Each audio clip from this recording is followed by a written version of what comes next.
السلام علیکم ورحمۃ اللہ وبرکاتہ۔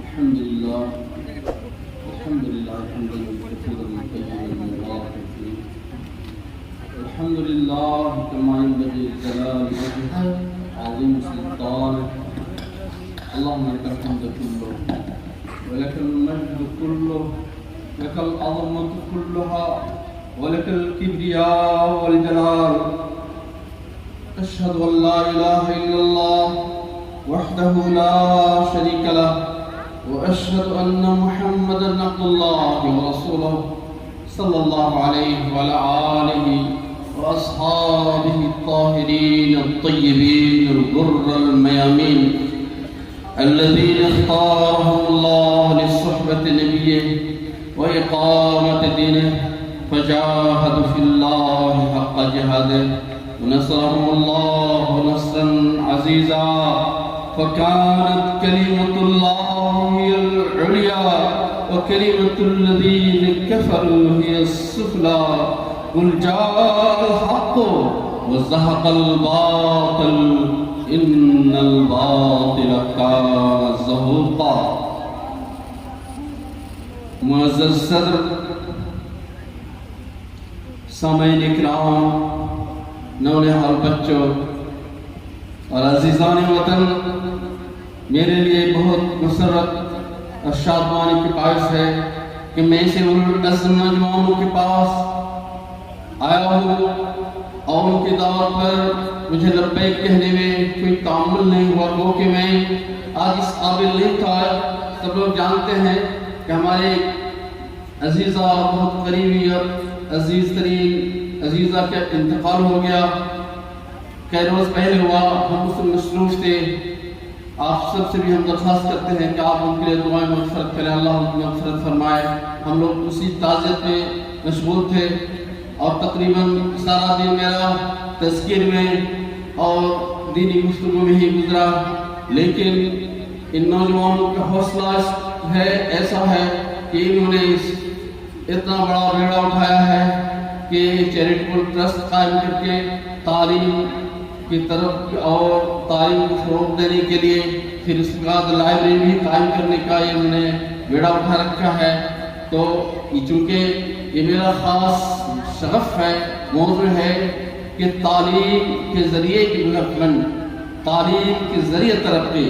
اگر کوئی شخص یہ سمجھتا ہے کہ جوش خطاوت سے، ایمان کی باتوں سے، چند آیتیں پڑھ کر کے ایمان کی حرارت کو تازہ کر کے آپ قوم کی تقدیر کو بدل دیں گے، تو یہ بہت ہی قرآن کا سطحی مطالعہ ہے۔ قرآن اس لیے نہیں آیا تھا کہ آپ ان کی چند آیتوں کو پڑھ کر کے کچھ کلیکشن کر رہے ہیں، اگرچہ یہ بھی کوئی برا کام نہیں ہے، لیکن اس قرآن کا جو پیغام تھا بہت عظیم تر مقصد کے لیے تھا۔ اور آج ہم اس قرآن کو جس طرح ریڈ کر رہے ہیں، اور وہی وجہ ہے کہ آج جو ہے ہمیں اس کی نوبت آئی ہے کہ قوم کی ترقی کے لیے ہم چند پیسے سکے جمع کر رہے ہیں۔ یہاں کے اسی ملک میں کچھ اقوام ایسے بھی ہیں، کچھ برادری ایسے بھی ہیں، آپ جانتے ہوں گے۔ مسلمانوں میں ایک برادری ہے بوری برادری، یہ بمبئی زیادہ تر ان کا ہیڈ کوارٹر سورت میں ہے، اور بمبئی میں اور دبئی میں، کراچی میں اور دنیا کے تقریباً ہر متمدن ملک میں یہ لوگ پائے جاتے ہیں۔ مسلمانوں کا یہ غالب فرقہ ہے شیعہ بوری۔ یہ پوری دنیا میں یہ تقریباً صرف 1.5 ملین ہے۔ 1.5 ملین کے مطلب کیا ہو جاتے ہیں؟ 15 لاکھ، صرف 15 لاکھ لوگ ہیں پوری دنیا میں۔ بوری فرقہ یاد رکھیے گا، ہم ان کو اچھی طرح جانتے ہیں، ان کے بڑے لوگوں کو بھی جانتے ہیں۔ اگر آپ ممبئی وغیرہ گئے ہوں گے تو آپ نے دیکھا ہوگا سید برہان الدین، سید طاہر، سیدنا طاہر، ان کے نام پر بہت دبئی میں خاص طور پر بہت سے ان کے ہارڈ ویئر کی دکانیں ہیں۔ تو وہ تجارت پیشہ ہے کمپلیٹلی، وہ لوگ تجارت پیشہ ہے، تجارت کرتے ہیں، اور ان کا جو ہے اپنی آمدنی کا 10واں حصہ اپنے امام کو، جو اس وقت سید مفضل الدین ہے، اس سے پہلے سید برہان الدین تھے، اس سے پہلے سیدنا سیف الدین، تو تو میں ان کی مسجدوں میں بھی گیا ہوں، اچھی طرح جانتا ہوں، اس لیے میں ذکر کرتا ہوں۔ مسلمانوں کی مثال دی میں نے کہ بوہری فرقے کے لوگ ہیں، وہ ٹوٹلی تجارت پیشہ ہے، ان میں کوئی بھی زراعت پیشہ کسی اور مزدوری بھی نہیں کرتے ہیں، وہ صرف تجارت کرتے ہیں، اور وہ ہے غالی شیعہ۔ اور ان کی دولت کی یہ حد ہے کہ آپ جب دبئی میں ان کی مسجد دیکھیں گے تو دنگ رہ جائیں گے۔ جس طرح دبئی کے حکمران اور دبئی کے امیر طبقوں نے جس طرح اپنی مسجدیں بنائی، ان سے زیادہ خوبصورت انہوں نے مسجدیں بنائی، اور ان میں کوئی ایک شخص غریب نہیں ہے۔ کوئی بھی غریب ہوتا ہے تو لوگ جب پیسے اپنے جو امام کو جمع کرتے ہیں، ان کے امام کہلاتے ہیں، سیدنا کہتے ہیں، ان کے پاس اپنے پیسے آمدنی کا 10واں حصہ جمع کرتے ہیں، اور وہ دنیا کی ریچسٹ کمیونٹیز میں سے ایک ہے۔ اسی طرح ایک فرقہ ہے اسماعیلیہ، آپ نے سنا ہوگا، غالی فرقہ اسماعیلیہ، تو وہ لوگ بہت بگڑے ہوئے ہیں، یہ بھی بگڑے ہوئے ہیں۔ جو اسماعیلیہ فرقہ ہے ان کا ہیڈ کوارٹر لندن میں ہے، ان کا بھی میں نے ہیڈ کوارٹر دیکھا ہے۔ ان پر ایک مضمون آیا تھا، دنیا کی مشہور ترین میگزین ہے، اس کا نام ہے دی اکنومسٹ۔ جو لوگ تعلیم اور تعلق سے تعلق رکھتے ہیں وہ جانتے ہوں گے جس دنیا میں 2-3 میگزین ہیں جو بہت زیادہ مشہور ہیں۔ نمبر 1 ٹائمز ہے امریکہ کا، اور اس کے بعد نمبر 2 پر ہے دی اکنومسٹ۔ دی اکنومسٹ میں کوئی مضمون چھپ جاتا ہے تو لوگ سمجھتے ہیں حرف آخر ہے، تحقیق کی انتہا ہے۔ تو اکنومسٹ میں اسماعیلی فرقے پر مضمون آیا تھا، تو اس کے تمام ان کی بتایا کہ کس طرح ان کے ہاں بھی جو امام ہوتا ہے ان کا اپنے آمدنی کا 10واں حصہ آمدنی کا جمع کر دیتے ہیں۔ اور وہ کیا ہے، ان کا جو پرنس کریم آغا خان کا نام آپ لوگوں نے سنا ہوگا، پرنس کریم آغا خان، تو ان کا ہیڈ ہے، اور ان کے دین جو ہے برائے نام ہے، تقریباً عبادت کرتے ہیں وہ لوگ۔ اپنے جو امام ہوتے ہیں آغا خانی لوگ، یہ سنا ہوگا آغا خانی، اسماعیلی انہیں کو کہتے ہیں، انہیں کی ایک جو ہے برانچ یہی ہے بوہری۔ تو ان لوگ جو میں نے دیکھے، یہ لوگ گمراہ ہیں، رائے حق سے ہٹے ہوئے ہیں، اس کے باوجود ان کے اندر انفاق کا یہ جذبہ ہے کہ اپنے آمدنی کا 10واں حصہ جمع کرتے ہیں، اور یہ دنیا کے ریچسٹ اور دولت مند ترین کمیونٹیز میں ہوا ہے۔ اور اپنے یہاں ایک اور قوم ہے مارواڑی، آپ جانتے ہیں، کوئی بھی بازار چلے جائیے، خصوصاً شمالی کے چھوٹے سے چھوٹا بازار ایسا نہیں ہوگا جس میں آپ کو مارواڑی قوم کا کوئی تاجر نہیں ملے گا۔ آپ 100 سال سے ٹاپو کی سرزمین میں محنت اور مشقت کر کے سونا اگاتے ہیں، زمین سے اگاتے ہیں، اور اس کا ثمر وہی قوم اٹھاتی ہے۔ عرب یہی 2 ٹکا 4 ٹکا چندہ کر کے ایک لائبریری بنانا چاہتے ہیں، ان کے پاس سینکڑوں عظیم الشان لائبریریاں ہیں، ان کی اپنی یونیورسٹیاں ہیں، ہر شہر میں ان کی جو ہے اپنا ہاسپٹل ہے، میڈیکل کالج ہے۔ میں سورت میں ان کے میڈیکل کالج میں اپنے کسی رشتہ دار جاننے والے مہمان کو دیکھنے کے لیے گیا تھا، تو میں نے دیکھا کتنا بڑے عظیم الشان ہاسپٹل ہیں۔ کیوں؟ کہ وہ تجارت پیشہ ہے۔ اب جانتے ہیں کوئی مارواڑی آپ کو زمین کھودتے ہوئے نہیں ملے گا۔ بدقسمتی سے جب ہم قرآن سے دور ہو گئے، اسلام کی اسپرٹ سے دور ہو گئے، تو ہم نے پیشہ کیا اختیار کیا؟ کاشتکاری۔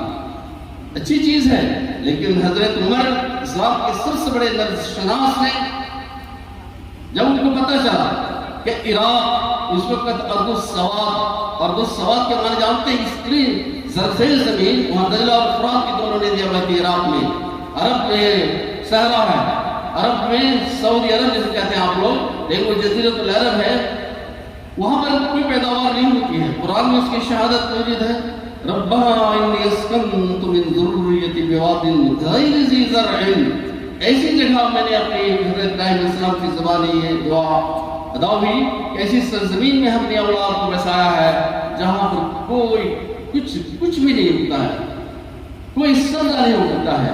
تو ایسی جگہ پر حضرت ابراہیم علیہ السلام نے اپنی اولاد کو بسایا، کس لیے؟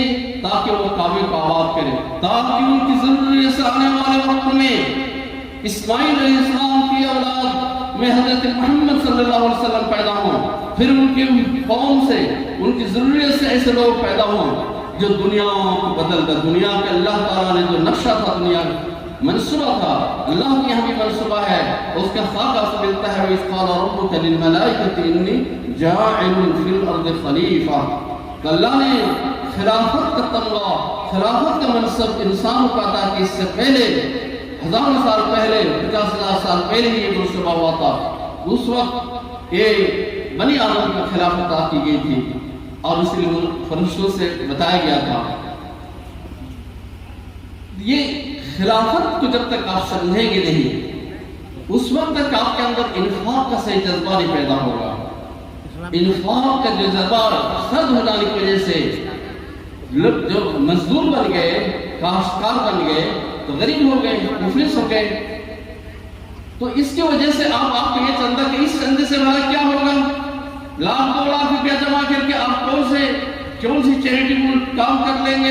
ابتدا اچھی ہے، بہت مستحسن اقدام ہے، میں اس کی حوصلہ افزائی کرتا ہوں طرح سے. لیکن 100 سال سے آپ یہی کر رہے ہیں، جلسہ کر رہے ہیں، کچھ چندے جمع کر رہے ہیں، کبھی مسجد بنا دی، کبھی مدرسہ بنا دیا، اور وہی آپ کا وقت یہ کر رہے ہیں. لیکن اب وقت آ گیا ہے کہ آپ قرآن کے بارے میں اپنے رویے کو بدلیے، اسلام کی صحیح سمجھ پیدا کیجیے، اپنے اندر ڈائنامزم لائیے، حرکیت لائیے، اور کاشتکاری کے پیشہ سے دھیرے دھیرے دامن چھڑا کر کے تجارت کو اپنائیے. اب جانتے ہیں اللہ تعالیٰ نے کتنے پورے قرآن شریف میں کہیں پہ بھی یہ نہیں کہا کہ ہر وقت کھیتی چھوڑ کر کے تم نماز کی طرف دوڑو. کیا فرمایا اللہ تعالیٰ نے کہ اذا نودی للصلاۃ من یوم الجمعہ فاسعوا الی ذکر اللہ وذروا البیع. تجارت کو چھوڑ دو، بیع اور شراء کو چھوڑ دو اور مسجد کی طرف دوڑو، عبادت کے لیے دوڑو. اور اللہ تعالیٰ نے ایمانیات کو بھی اسی ٹرم میں بتایا ہے، یا ایھا الذین آمنوا هل ادلکم علی تجارۃ تنجیکم من عذاب الیم. یہ بھی اللہ کی ذات ایک تجارت ہے. اور بیعت جو لفظ ہے جو نبی اکرم صلی اللہ علیہ وسلم سے صحابہ بیعت کرتے تھے، وہ کیا وہ بھی تجارت ہی کا لفظ ہے. جرمنی میں ایک آدمی نے صرف اس پر پی ایچ ڈی کی ہے کہ the commercial terms in the قرآن کے اندر جو تجارتی الفاظ آئے ہیں اس پر اس نے پی ایچ ڈی کی ہے. اور پی ایچ ڈی کتنے کی ہے؟ 23 صفحے کی، 23 پیجز.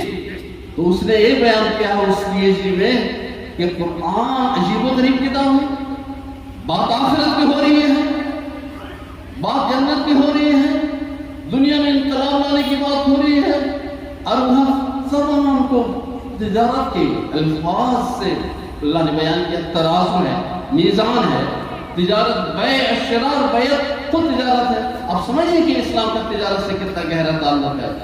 تو میں نے کہا کرتا حضرت عمر رضی اللہ تعالیٰ عنہ کو جب پتا چلا کہ مجاہدین جب عراق پہنچے ہیں اور وہاں پہ سرسبز کھیتیوں کو دیکھا، نجران اور فرات کے نہروں کے روانی دیکھی، اور وہاں آپ دیکھا تو خوشحال ہے.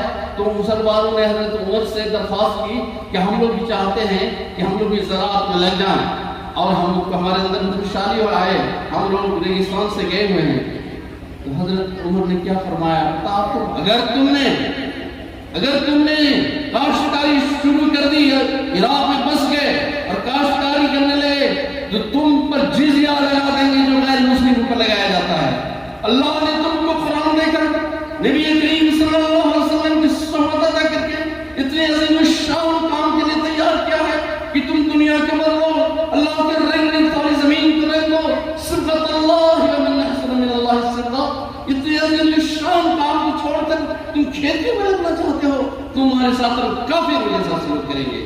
تو پھر وہ سب لوگ باز آ گئے. پھر وہاں سے حضرت خالد بن ولید کی قیادت میں سب شام چلے گئے اور شام کو فتح کیا، پھر مصر کو فتح کیا. اب دیکھتے دیکھتے جے کچھ ہوا آپ جانتے ہیں، یہی کلمہ لا الہ الا اللہ ہے جس کے نام سے اب چند ٹکے وصول کرتے ہیں. رسول اللہ صلی اللہ علیہ وسلم نے اسی کلمے سے کیا فرمایا تھا؟ قولوا لا الہ الا اللہ تفلحوا. تم صرف لا الہ الا اللہ پڑھو، تم دنیا میں کامیاب ہو جاؤ گے.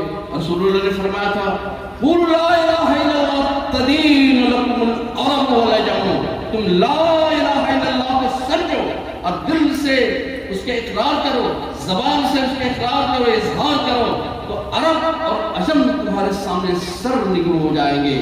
ایک کلام اتنا عظیم الشان ہے، لیکن جو کلام آپ کو ملا ہے یہی کلام عربی کو بھی ملا تھا. لیکن عربی کی اپنی زبان تھی، اس پر بجلی کی کرنٹ کے جیسا اثر ہوتا تھا، اور آپ قرآن پڑھتے ہیں اور آپ سن کے چلے جاتے ہیں۔ تو اس لیے تجارت کو جو ہے اگر آپ اپنائیں گے تو آپ کے اندر انفاق کا جذبہ پیدا ہوگا اور صحیح راستے پر آئیں گے۔ آپ جانتے ہیں آپ کے جو زوال، آپ کے اندر جو زوال آیا ہے جسے آپ نہیں محسوس کر رہے ہیں، لیکن دوسرے دیکھنے میں نے بتایا کہ کتنے ہیں موری، کتنے ہیں ماڑواری، کتنے ہیں آپ جانتے ہیں، لیکن وہ دنیا اس وقت صرف ہندوستان کے نہیں، دنیا کے کسی ملک میں چلے جائیے، وہ ماڑواری لوگ سب سے زیادہ ان کے پاس پیسے ہیں، سب سے زیادہ ان کے پاس وسائل ہیں، کیوں؟ تجارت کی برکت سے۔ اور آپ لوگ کاشتکاری میں لگ گئے ہیں، تو کاشتکاری سے جلد سے جلد آپ نجات حاصل کریں۔ یہ پیغام ہے میرا آپ کے لوگوں کے لیے، آپ تجارت کو اپنائیں۔ اب جانتے ہیں اللہ تعالیٰ نے قریش کو کہا، ان کے ایک سورہ ہے قریش کے نام پر، اور آپ ان کی کوئی اور کوالٹیز کے، وہ اسلام کے مخالف تھے، رسول اللہ صلی اللہ علیہ وسلم لڑتے تھے، اس کے باوجود حضور نے فرمایا الائمۃ من قریش۔ آپ جانتے ہیں الائمۃ من قریش، رسول اللہ صلی اللہ علیہ وسلم جب دنیا سے تشریف لے گئے واپس، تو وہ سب سے پہلے خلفاء تھے، خلفاء راشدین، پھر بنو امیہ اور پھر بنو عباس، یہ سب کے سب قریش کے تھے۔ تو قریش کے اندر یہ کوالٹی کیسے پیدا ہوئی؟ آپ جانتے ہیں اس لیے کہ قریش تجارت، اللہ نے قرآن میں ذکر کیا ہے وہ تجارت کرتے تھے، رحلت الشتاء والصیف، وہ بقالہ کھول کر کے، دکان کھول کر کے ایک جگہ بیٹھے نہیں رہتے تھے، وہ وہاں سے عدن میں آتے تھے اور عدن سے سامان لے جاتے تھے اور پوری جزیرۃ العرب میں بیچتے ہوئے دمشق چلے جاتے تھے، اور پھر دمشق میں سامان پورے یورپ میں جاتا تھا۔ وہ دنیا کی اس وقت کی تجارت کے مرکز میں بیٹھے ہوئے تھے، اور قریش خصوصاً، اور اس کی وجہ سے ان کے اندر زیرگی پیدا ہو گئی۔ ان کے اندر یہ لکھا ہے اسکالرس نے کہ جو ان کے جو ڈائلیکٹ، ان کی جو زبان تھی، اس کی زبان میں بہت سے قبائل کے الفاظ آ گئے، غیر عربی الفاظ آ گئے، ان کی زبان میں وسعت آ گئی، ان کے اندر عقل مندی پیدا ہوئی، ان کا حوصلہ بلند ہو گیا، سفر کرنے کی وجہ سے ان کے اندر تجربات پیدا ہوئے، اس قابل ہو گئے کہ اسلام کے جو عالمی آفاقی پیغام تھا اس پیغام کو حامل بنتے اور ساری دنیا کو اللہ کی مرضی کے مطابق چلا سکتے تھے۔ یہ قریش کے اندر کوالٹی پیدا ہوئی، وہ اللہ نے اسی لیے اللہ عالم حیث رسالتہ، اللہ جانتا ہے کہ کہاں سے اس کو اپنے رسالت اور اپنے پیغام کے حاملین کو تیار کرنا ہے۔ اس لیے ہندوستان کے لوگوں کے انتخاب نہیں ہوا، اس لیے مصر کے لوگوں کے انتخاب نہیں ہوا، زراعت پیشہ لوگوں کے انتخاب نہیں ہوا، اس سرزمین سے ان کا انتخاب ہوا کہ جہاں کے لوگوں کا پیشہ صرف تجارت تھی۔ اور آپ جانتے ہیں ایسٹ انڈیا کمپنی کا نام آپ نے سنا ہوگا، ایسٹ انڈیا کمپنی، وہ ہندوستان میں آئے تھے تجارت کرنے کے لیے۔ یہ تو صرف قریش کی بات بہت دور کی بات ہے، ذرا سے غور کیجیے گا۔ ایسٹ انڈیا کمپنی، وہ لوگ جہانگیر کے زمانے میں ہندوستان میں آئے تھے، جہانگیر نے اس قابل بھی نہیں ان کو سمجھا کہ ان سے بات کی جائے، لیکن وہی لوگ پرمیشن لے کر کے بنگال میں، مدراس میں، سب سے پہلے وہ لوگ سورت میں آئے تھے، پھر سورت سے پھر مدراس میں گئے، پھر بنگال میں آئے، تجارت میں لگ گئے، اور ان کو صرف پرمیشن چاہیے تھا تجارت کرنے کے لیے، اور ان کو مل گئی بادشاہ سے، مغل بادشاہ سے۔ ان کو کیا خبر تھی کہ ملک کا جنازہ انہیں انگریزوں کے ہاتھ سے نکلنا تھا، یہ اس لیے کہ ایک وہ تجارت پیشہ تھے، وہ بہت حوصلہ مند لوگ تھے، ساری دنیا کے انکشاف کے لیے وہ نکل پڑے اس چھوٹے سے جزیرے سے۔ وہ جو انگلینڈ ہے وہ جزیرہ ہے، چاروں طرف سمندر ہے، کہیں بھی خشکی کا راستہ نہیں ہے، اور اس جزیرے میں رہتے ہوئے ان کے اندر یہ حوصلہ پیدا ہوا کہ وہ لوگ کوئین ایلزابتھ فرسٹ کے زمانے میں، کوئین ایلزابتھ، ابھی جو کوئین مری یہ کوئین ایلزابتھ سیکنڈ، اس سے پہلے یہ کوئین ایلزابتھ تھی فرسٹ، ان کے زمانے میں وہ لوگ ہندوستان پہنچے، اور اس سے پہلے ان کے اندر ایک آدمی گزرا ہے اولیور کرومویل۔ یہ پہلی مرتبہ میں نے اس سرزمین میں اس شخص کا نام لیا، اولیور کرومویل۔